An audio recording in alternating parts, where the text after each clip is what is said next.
مجھے اے شاہ باروں پر مدینے میں۔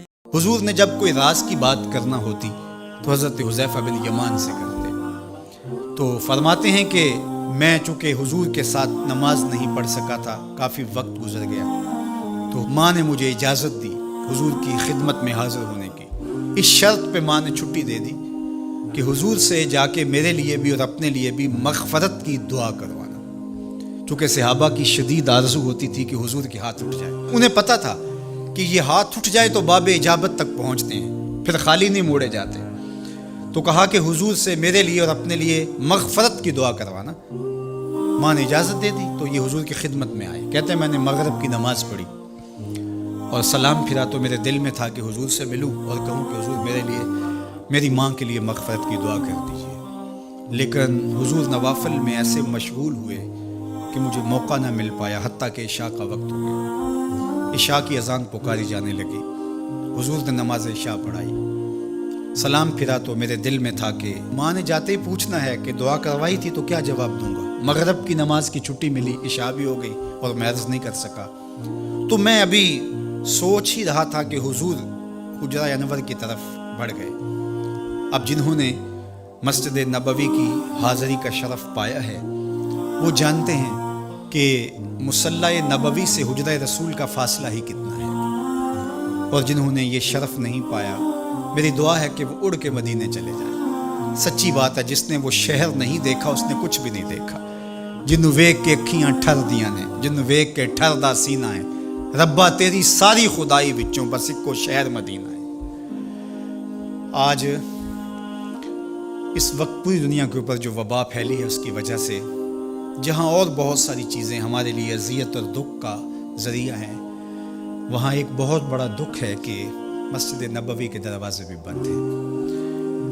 تو یہ دن تھے کہ حرم کی رونقیں دیکھنے والی ہوتی، مواج انور کے سامنے درودوں کی بہار ہوتی، مدینے میں بیٹھ کے حضور کے روضے کے سامنے حضور علیہ الصلوۃ والسلام کے شہر کی پکی ہوئی کھجوروں سے افطاری کرنے کا اپنا ہی لطف ہوتا۔ آج مدینے کے لوگ بھی ترس رہے ہیں، بچپن سے لڑکپن تک اور لڑکپن سے جوانی تک اور جوانی سے بڑھاپے تک 80 سال عمر ہو گئی، جنہوں نے رمضان المبارک کا روزہ مسجد نبوی سے باہر کبھی کھولا ہی نہیں، آج اپنے گھروں کی چھتوں پہ کھڑے ہو کے میناروں کو دیکھتے اور چیخیں مار رہے ہیں۔ اللہ اس وبا کے دن مختصر کر دے اور اس امت کے لیے آسانیاں پیدا کر دے۔ تو حضور علیہ السلام اٹھے مصلی انور سے اور اپنے حجرہ انور کی طرف چل پڑے۔ تو حضرت حذیفہ بن یمان کہتے ہیں کہ میں بھی حضور کے پیچھے چل پڑا، غیر ارادی طور پہ کچھ رفتار تیز ہو گئی تو قدموں سے آہٹ پیدا ہوئی۔ تو حضور نے ارشاد فرمایا کہ من ھذا، کون ہے؟ پھر خود ہی کہا حذیفہ تو نہیں؟ قلت تو نعم، میں نے کہا جی جی حضور میں حذیفہ ہوں۔ تو آقا کریم علیہ السلام نے کوئی توقف کیے بغیر فرمایا ما حاجتوں کا غفر اللہ لک ولی امک، اللہ تجھے بھی بخش دے، تیری ماں کو بھی بخش دے، کس کام آئے ہو؟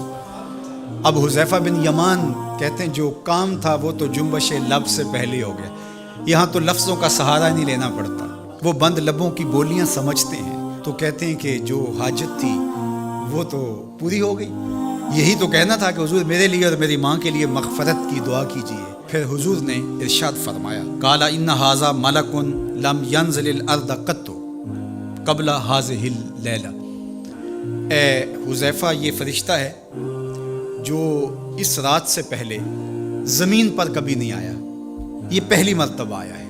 استاذن ربہ ان یسلم علی، اس نے رب سے اجازت مانگی تھی، مالک تیرے محبوب کو سلام نہ کر رہا ہوں، مجھے سلام کرنے آیا ہے، لیکن ساتھ ساتھ مالک نے کہا کہ جا رہے ہو میرے محبوب کے پاس سلامی پیش کرنے کے لیے تو ایک تحفہ بھی لیتے جاؤ، تو وہ بھی مجھے دینے آیا ہے۔ تو وہ تحفہ کیا ہے سنو، بے انا فاطمہ تا سیدۃ نساء اہل الجنہ، مجھے خوشخبری دینے آیا ہے کہ آپ کی بیٹی فاطمہ جنتی عورتوں کی سردار ہے، اور وَأَنَّ الْحَسَنَ وَالْحُسَيْنَ سَيِّدَا شَبَابِ أَهْلِ الْجَنَّةِ، اور حسن اور حسین فاطمہ کے بیٹے جنتی جوانوں کے سردار ہیں۔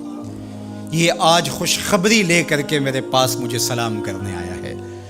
تو یہ ملکہ جنت ہیں، خاتون جنت ہیں، سیدہ نساء اہل جنت ہیں۔ کہتے ہیں کہ جب حضور علیہ الصلاۃ والسلام کو سیدہ فاطمہ الزہرا رضی اللہ تعالی عنہا کوئی بات کرتی تھی تو حضور ان کی بات کو نہیں ٹالتے تھے، ان کی بات مان لیتے تھے۔ تو آج ہم سیدہ فاطمہ الزہرا رضی اللہ تعالی عنہا کی وساطت سے حضور کی بارگاہ میں استغاثہ پیش کرتے ہیں کہ اس امت مرحوم پہ اللہ سے رحم کی خیرات مانگے اور اللہ میرے وطن کی خیر کرے، امن، رحمت اور کرم نوازیوں کے اجالے اور نور نصیب ہو۔ بلا لو پھر مجھے اے شاہ باروں پر مدینے میں